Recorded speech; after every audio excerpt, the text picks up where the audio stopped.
Civivi, yes. And the Bullmastiff was successful enough, I guess. They decided to make the Mastodon interesting.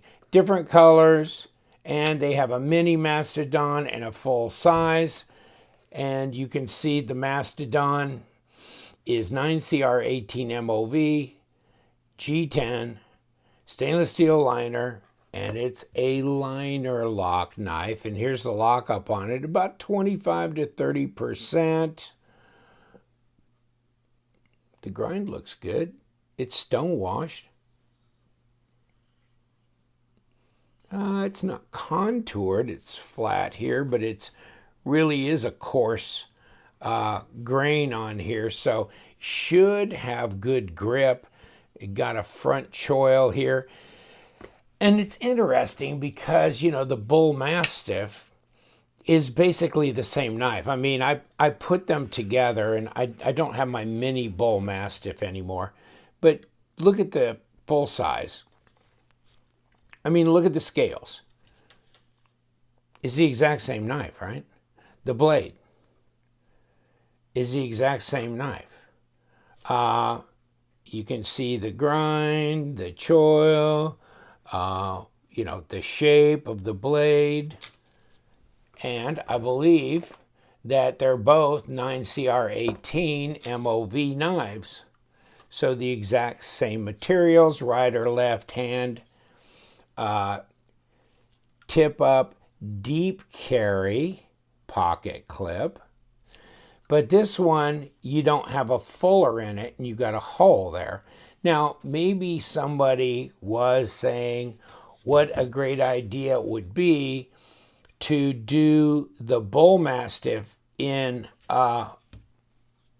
the kind of revised blade where you didn't have this fuller, because maybe this becomes an issue if you are truly using this like for food prep or other things.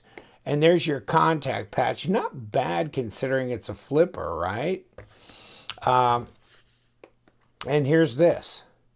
Pretty much the exact same.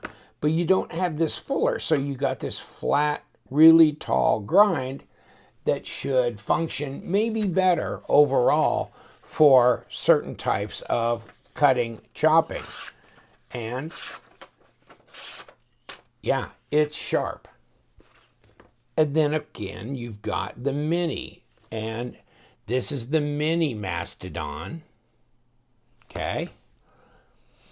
And they do have a bit of a drop here, but they don't have the same exact feel of a drop as the Bullmastiff does. And maybe, I mean, I think somebody was saying one of the differences between the Bullmastiff and the Mastodon was that the Mastodon has washers and not bearings.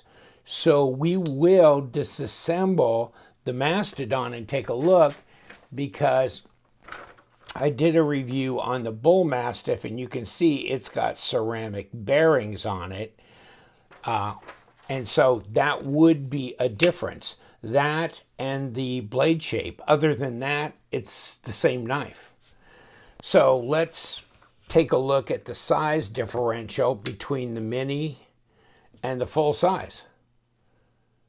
Yeah, so you may prefer to carry this EDC, although this may be preferential if you're doing food prep or other kinds of things with this. And of course, thank God it's not D2. Thank God it's, you know, a 9CR18. So it'd have way higher amounts of chromium in it and be much more corrosion resistant. And there's, you got your jimping on your flipper tab. The design flow is fine. Blade to handle length is all you'd want. It's all you want. But the design flow is good as well. Actually, I'd say that the detent isn't real strong. Okay. So I'd give it maybe about a 4 on my scale of 1 to 10. And most knives are somewhere between 3.8 and 6.0. And this one is right in about the 4, because you can't do it like that. But if you really give it a good shake, yes, you can. And then, of course, if you turn it this way. Now, this is a fairly heavy blade as well, which means that this blade, being much lighter, is going to be way more difficult to snap out. There, it finally did. So, yeah, that takes a good flick to do that. So I would say, yeah, the detent is definitely appropriate. Can I just use the side of the blade? Not so easy on this one. It kind of doable. On this one, it might be easier because the blade is heavier and I can make more contact with the blade too. Yeah, okay. So let's weigh them and then we'll measure them for size. Grams, 163 there. 100, or about 102. So let's roll 102 around. 2 ounces. So 3.6 ounces on the mini. 5.6 ounces on the big one. Now this isn't 6 ounces or 7 ounces, so that's not horrible considering it's pretty much a 10-inch knife, if I remember the Bullmastiff. Yeah, so you got a 4-inch, which is about 101, 102 millimeters. Of course, it changes up here. The closest point of the bolster is probably 3.9, but down here it's 4 1/8 at about 105 millimeters, and then 9 inches overall, 23 centimeters. This one, definitely smaller. Definitely smaller. I don't know if it's a 3 or 3 1/4. Well, it's 3 up here, and overall it's just a little over 7. So 18 centimeters at, you could call it maybe 3.15 inch blade at about, just say 80 millimeters, somewhere in there. So this is kind of a 3 and a 7, pretty much. Small, but it's fairly standard for when they make the smaller versions of knives, a 3 and a 7, and then of course this is a 4 and a 9. So big difference. Thought I'd get them both in red, that way they'd kind of pair up here on this video. But basically the same knife as the Bullmastiff. Strange, huh? Let's see about ergos. I can get all my fingers on here, and this is really neutral and easy, so nothing is a problem there. Here's your pass-through. So disengaging the lock bar is really easy. They're centered.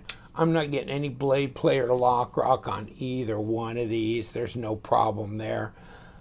But yes, the ergos, obviously I like this one better because I got more room to spread out on this thing. And reverse grip is great on this. And of course, yeah, you can roll up on this choil here for finer work. This here as well. So, I mean, there's a lot of, charm in the fact that you have a choice here. I mean, it's nice and utilitarian that, you could carry this one much easier. This one may be more useful for a multitude of tasks. So they're both good in that regard, and they're grippy. The G10's nice. The fit and finish is good, and they're not very expensive. Around the $50 range at the last I remember, so don't quote me on that. Just take the link that I give you and click and go there. Yeah, go to White Mountain Knives. I get my stuff. I mean, there's a 10% discount code.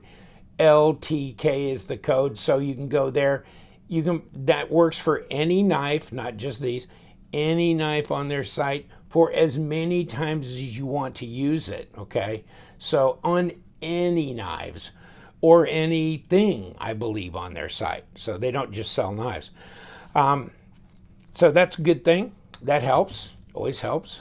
And right now they're currently not putting you through the sales tax deal, so that can be 10% right there. So sometimes you look at no discount plus I'm paying tax and shipping, I'm paying way more. Yeah, I like these. I mean, I do, but I think technically I prefer the Bullmastiff, and the reason is because the blade's more interesting to me, and I'm not buying it as a kitchen knife. I'm buying it as a carry knife. Plus, this one has a nicer drop to it. So this is way more fidget friendly. Now, if you're getting into product that you're going to be chopping and doing things to, you may want to be on washers. So let's see if this has washers or bearings. And if that was one of the, the things in their thought process of doing this. Take it apart on the back here. Come on, don't skip on me. So yeah, there was some thread locker on that. Yeah, there was. Okay. And here's these.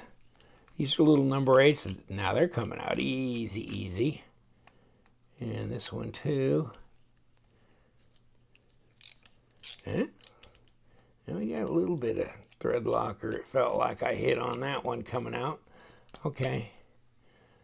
There they go. And they look the same length, so no problem there. And I think these are number 6s, but I think they are. Yes, they are.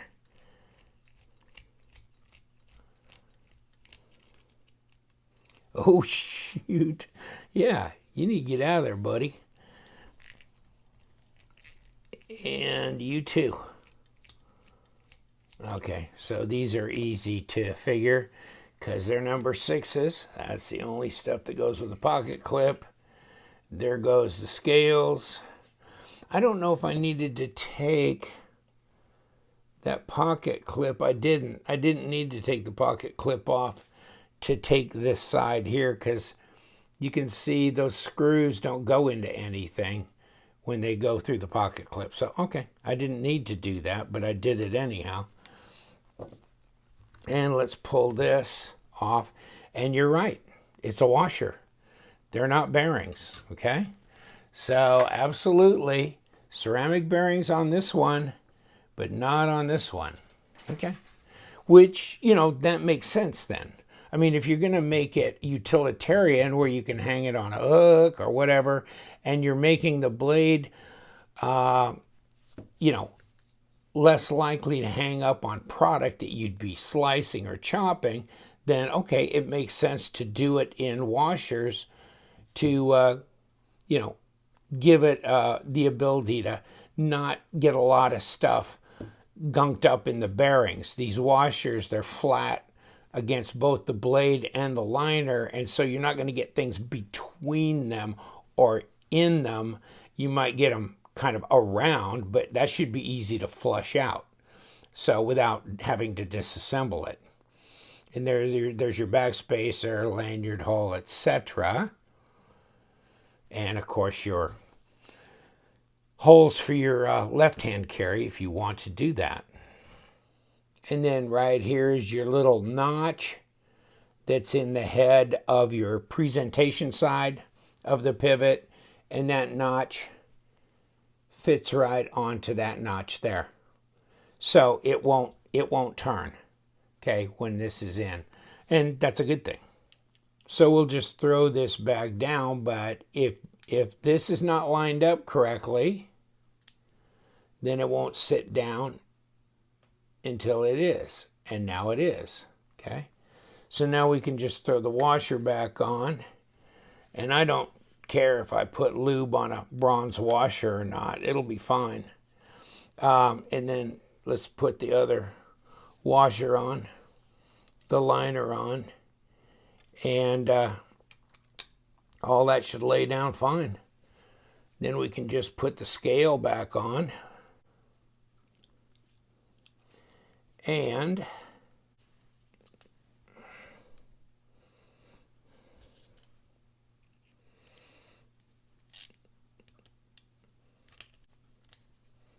There we go. Got it sucked in.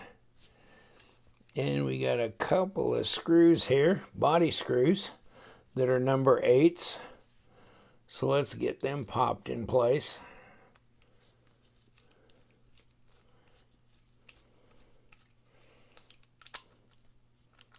And okay, we got you brought up. And this one here.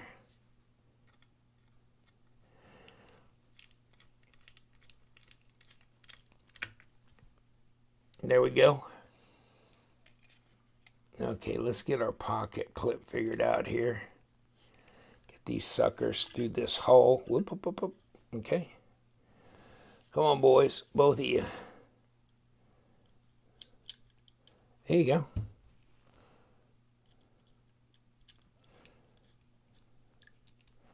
And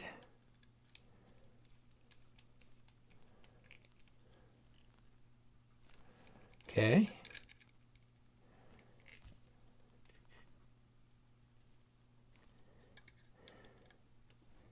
Okay, we're good.